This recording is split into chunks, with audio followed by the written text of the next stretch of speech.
بسم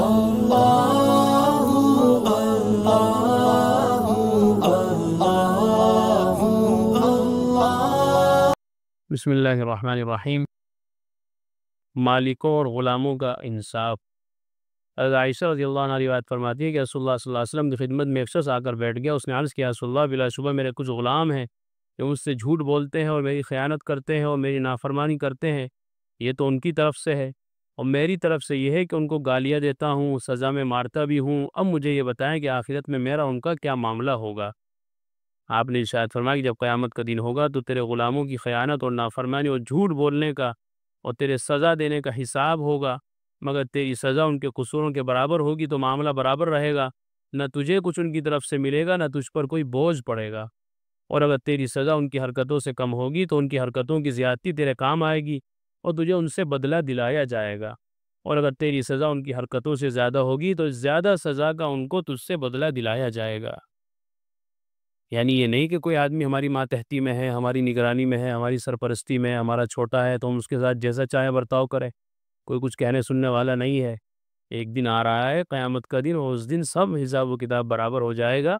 سب اللہ کی مخلوق ہیں، سب اللہ کے بندے ہیں، کسی کو کسی کے اوپر کوئی ظلم و زیادتی کرنے کا حق نہیں ہے۔ اگر کسی نے ظلم و زیادتی کی ہوگی، خیانت کی ہوگی، کسی کو گالم گلوچ کیا ہوگا یا ایسے کسی پر زیادتی کی ہوگی تو کل قیامت میں اللہ تعالیٰ جب میزان عمل قائم کریں گے تو اس وقت سب کا حساب و کتاب برابر کر دیا جائے گا۔ اس لیے آدمی کو آخرت کی زندگی سامنے رکھ کر زندگی گزارنی چاہیے کہ ہم اپنے چھوٹوں کے ساتھ کیا سلوک کر رہے ہیں، اپنے ماتحتوں کے ساتھ، ہماری سرپرستی میں جو لوگ رہ رہے ہیں، چاہے وہ ہماری اولاد ہیں یا ہمارے اور دیگر رشتہ دار ہیں یا ایسے ہماری ماتحتی میں کام کرنے والے لوگ ہیں، ان سب کے ساتھ ہمارا حسن سلوک ہونا چاہیے۔ حضرت عائشہ رضی اللہ عنہ فرماتی ہے کہ یہ ارشاد نبوی سن کر وہ شخص روتا اور چیختا ہوا وہاں سے ہٹ گیا۔ رسول اللہ صلی اللہ علیہ وسلم نے اس سے فرمایا کہ تو اللہ تعالیٰ کا ارشاد نہیں پڑھتا، اس میں تیرا معاملہ صاف لکھا ہے، وَنَزَعُ الْمَوَازِينَ الْقِسْطَ لِيَوْمِ الْقِيَامَةِ فَلَا تُظْلَمُ نَفْسٌ شَيْئًا وَإِنْ كَانَ مِثْقَالَ حَبَّةٍ مِّنْ خَرْدَلٍ أَتَيْنَا بِهَا وَكَفَىٰ بِنَا حَاسِبِينَ۔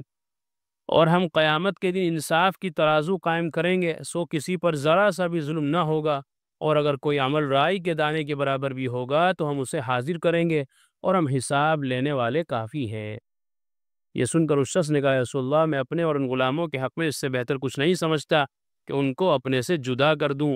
آپ کو گواہ بنا کر کہتا ہوں کہ وہ سب آزاد ہیں۔ یہ دیکھیں ایمان کی بات، تقوی کی بات، اللہ کا خوف و ڈر۔ یہ ہو سکتا ہے کہ مجھ سے کوئی ظلم و زیادتی ہو جائے ان کے ساتھ، لہذا میں ان کو رکھوں ہی کیوں اپنے پاس، آزاد کر دیا۔ جنات سے خطاب، جنات کو مخاطب کر کے بھی اللہ جل شانہ سوال فرمائیں گے، جیسا کہ سورہ انعام میں فرمایا، وَيَوْمَ يَحْشُرُهُمْ جَمِيعًا يَا مَعْشَرَ الْجِنِّ قَدِ اسْتَكْثَرْتُم مِّنَ الْإِنسِ۔ اور جس دن اللہ تعالیٰ ان سب کو جمع کرے گا اور فرمائے گا، یہ جنات کی جماعت تم نے انسانوں میں سے بڑی جماعت تابع کر لی تھی۔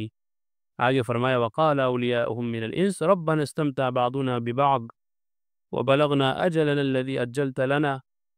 اور کہیں گے جنات کے دوست آدمیوں میں سے کہ ہمارے رب فائدہ اٹھایا ہم میں ایک نے دوسرے سے، اور ہم پہنچ گئے اپنے اس مقررہ وقت کو جو آپ نے ہمارے لیے مقرر فرمایا۔ دنیا میں جو لوگ بت وغیرہ پوجتے ہیں وہ در حقیقت خبیث جنات اور شیاطین ہی کی پوجا کرتے ہیں، اس خیال سے کہ وہ ہمارے کام نکالیں گے، ان کی نیازیں چڑھاتے ہیں، ان کے گرد و پیش ناچتے اور گاتے بجاتے ہیں۔ نیز اہل جاہلیت کا بھی یہ قاعدہ تھا کہ آڑے وقت میں جنات سے مدد طلب کیا کرتے تھے۔ جب آخرت میں جن اور ان کی پوجا کرنے والے پکڑے جائیں گے تو مشرکین کہیں گے کہ ہمارے پروردگار، وہ تو ہم نے وقتی کارروائی کر لی تھی، اور موت کا وقت آنے سے پہلے پہلے دنیاوی ضرورتوں کے لیے ہم ایک دوسرے سے کام نکالنے کی کچھ ترکیب کر لیا کرتے تھے۔ آگے اللہ تعالیٰ کا ارشاد ہے، دوزخ، اللہ تعالیٰ کا ارشاد ہوگا کہ دوزخ ہے تمہارا ٹھکانہ، اس میں ہمیشہ رہو گے، مگر ہاں جو اللہ چاہے، بے شک تیرا رب حکیم اور علیم ہے۔ اور اسی طرح ہم ساتھ ملا دیں گے گنہگاروں کو ایک دوسرے سے ان کے اعمال کے سبب۔ پھر آگے فرمایا، اے جنوں اور انسانوں کی جماعت، کیا تمہارے پاس تم میں سے رسول نہیں آئے تھے جو تم کو میری آیتیں سناتے تھے اور اس دن کے پیش آنے سے ڈراتے تھے؟ جنات و انسان اقرار کرتے ہوئے عرض کریں گے کہ ہم نے اپنے گناہ کا اقرار کر لیا، اور ان کو دنیا کی زندگی نے دھوکہ دیا، اور اقراری ہوں گے وہ کافر تھے۔ یعنی وہاں جب اللہ تعالیٰ کے سامنے سب کی پول کھل جائے گی تو پھر ہر آدمی اپنے گناہوں کا اقرار بھی کرے گا، اپنے جرم کا اعتراف کرے گا، لیکن اس وقت کے اقرار سے، اعتراف سے کوئی فائدہ ہونے والا نہیں ہوگا۔ اس لیے آدمی کو جیتے جی ہوش کے ناخن لینے چاہیے کہ وہ کہاں ماتھا ٹیک رہا ہے، کس کے آگے جھک رہا ہے، آیا وہ اس قابل ہے بھی کہ نہیں ہے، میری مرادیں، میری ضرورتیں، میری حاجتیں کون پر دور کر رہا ہے؟ اللہ دور کر رہے ہیں کہ یہ دیوی دیوتا، یہ بت وغیرہ؟ آدمی کو ہوش کے ناخن لینے چاہیے۔ یہ تو اپنے اوپر سے بیٹھی ہوئی مکھی بھی نہیں اڑا سکتے بت، ان کے اوپر اگر مکھی بیٹھ جائے آ کے، یا وہاں جو مٹھائیاں وغیرہ رکھی رہتی ہیں، لوگ چڑھاوے چڑھاتے ہیں، وہ مکھی اگر وہاں سے اٹھا کے لے جائے تو اس سے چھین بھی نہیں سکتے۔ تو یہ تو کتنے معذور ہیں، کتنے مجبور ہیں، تو یہ ہمارے اوپر سے کیا بلائیں ڈالیں گے، ہماری مصیبتیں کیسے ڈالیں گے؟ جب یہ اپنے اوپر سے مکھی نہیں اڑا پا رہے ہیں تو ہمارے اوپر سے ہی ہماری مصیبتیں کیسے اڑائیں گے؟ ہر آدمی کی موٹی سی عقل بھی اس بات کو سمجھتی ہے، لیکن عقل ماری گئی جن لوگوں کی، وہ سمجھنے کو تیار نہیں ہے، غور و فکر کرنے کو تیار ہی نہیں ہے۔ لہذا اس طرح کی آیتیں ہمیں دعوت دیتی ہیں کہ ہمیں اپنے خالق اور مالک کو پہچاننا چاہیے، اور یہ جو اس طرح کے فرضی لوگوں نے معبود بنا رکھے ہیں، ان کی حقیقتوں کو بھی سمجھنا چاہیے۔ خلاصہ قرآن میں بتایا تھا جب سورہ انبیاء پڑھی جا رہی تھی کہ حضرت ابراہیم علیہ السلام نے جب بت خانے میں جا کر سارے بتوں کو توڑ دیا اور کلہاڑا لا کر کہاں رکھ دیا؟ بڑے والے بت کے کندھے پر۔ تو وہ آئے جب لوگ اپنے میلے سے فارغ ہو کر دیکھا بت خانے میں تو سارے بت ٹوٹے پڑے ہیں کہ بھئی یہ کیا ہوا؟ کہ بھئی ابراہیم کو بلاؤ، وہ ہمارے میلے میں وہاں ساتھ نہیں تھا، وہ گھر پہ ہی تھا، اس نے کیا ہوگا، اور وہ ویسے ہی ہمارے بتوں کے خلاف بہت باتیں بناتا ہے، ان کو برا بھلا کہتا ہے، تو اسی کا کام ہوگا۔ تو حضرت ابراہیم علیہ السلام کو لایا گیا تو ان سے پوچھا بھئی یہ کام آپ نے کیا؟ کہ نہیں میں کیوں کرتا، یہ جو تمہارا بڑا بت ہے، سب کا باوا، تمہارا بھی باوا، یہ اتنے مرے پڑے ہیں ان کا بھی باوا، اور تم سمجھتے ہو کہ نفع نقصان کا مالک ہے، یہ سب کچھ دیکھتا ہے، سب کچھ کرتا ہے، تو اسی سے پوچھ لو کہ یہ کام کس نے کیا؟ اس نے تو دیکھا ہوگا، اس کی تو آنکھیں کھلی ہوئی ہے۔ وہ دھکے وکے پریشان، کیا جواب دے، کیا جواب دے؟ تو بول ہی نہیں سکتا۔ تو حضرت ابراہیم علیہ السلام نے وہاں بھی بڑی اچھی نصیحت ان کو کی، اف لکم ولما تعبدون من دون اللہ، تمہارے پر بھی افسوس اور جن کی تم پوجا کر رہے ہو ان پر بھی افسوس، کہ تم بھی ایسے ہی ہیں اندھے بہرے، اور جن کی تم پوجا کر رہے ہو وہ بھی اندھے بہرے ہیں۔ چنانچہ وہ اپنا سا منہ لے کر واپس چلے گئے، اور پھر وہ واقعہ پیش آیا کہ حضرت ابراہیم علیہ السلام کو نار نمرود میں ڈال دیا گیا، آگ کے اندر جھونک دیا۔ تو دیکھو صحیح جواب نہیں بنا، اپنی طاقت تو دکھا دی، سزا تو دے دی حضرت ابراہیم کو، لیکن جو صحیح جواب دینا تھا وہ نہیں دے پائے، قیامت تک بھی نہیں دے سکتے۔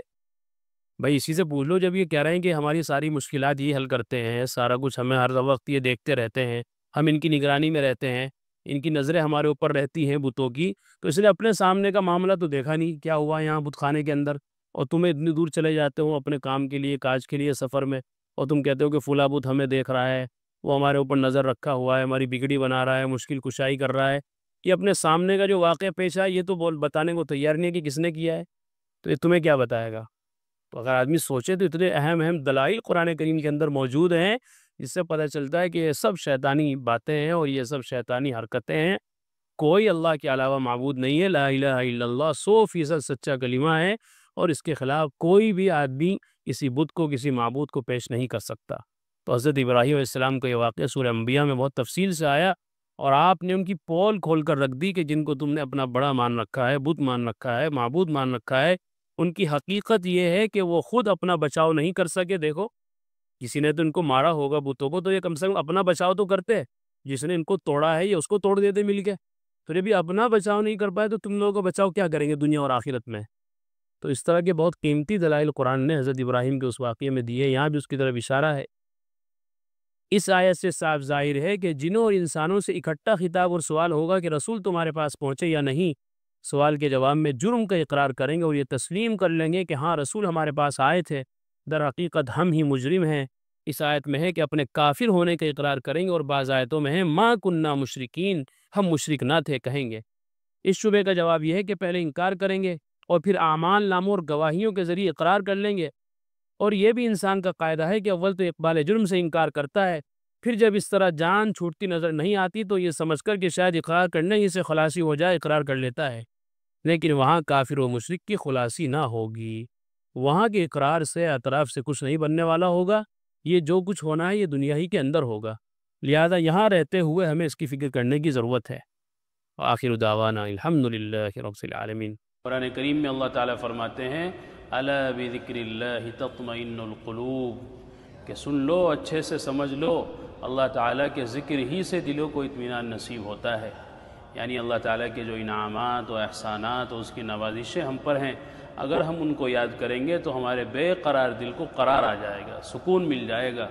اگر ہم چاہتے ہیں کہ ہمارے دلوں میں سکون آئے، اطمینان نصیب ہو، تو اس کا ایک واحد علاج اور ایک بہترین دوا یہ ہے کہ ہم فوراً اللہ کے ذکر میں مشغول ہو جائیں۔